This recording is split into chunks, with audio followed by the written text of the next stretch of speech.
నైరుతి రాకతో తెలుగు రాష్ట్రాల్లో వానలు జోరందుకున్నాయి. రాత్రి హైదరాబాద్తో పాటు పలు జిల్లాల్లో భారీ వర్షాలు కురిశాయి. ఈదురుగాలులతో కూడిన వర్షం పడింది. ఉమ్మడి మెదక్ జిల్లా, ఉమ్మడి వరంగల్ జిల్లాతో పాటు ఏపీలోని తూర్పుగోదావరి, ప్రకాశం జిల్లాల్లో వానలు పడ్డాయి.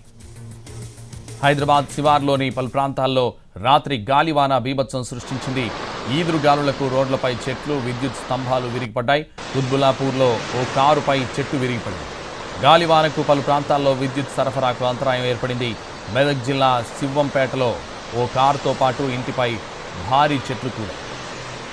దొంతిలో సెల్ టవర్ కూలి విద్యుత్ తీగలపై పడడంతో పలు ప్రాంతాల్లో కరెంటు సరఫరా నిలిచిపోయింది. ఏపీలోకి ఇప్పటికే నైరుతి రుతుపవనాలు ప్రవేశించాయి. మరో 3 రోజుల్లో ఇవి రాష్ట్రమంతా విస్తరించనున్నాయి.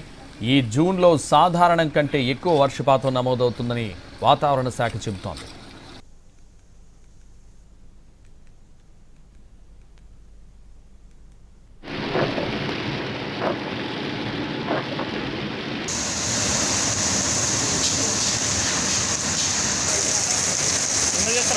ఇంటికి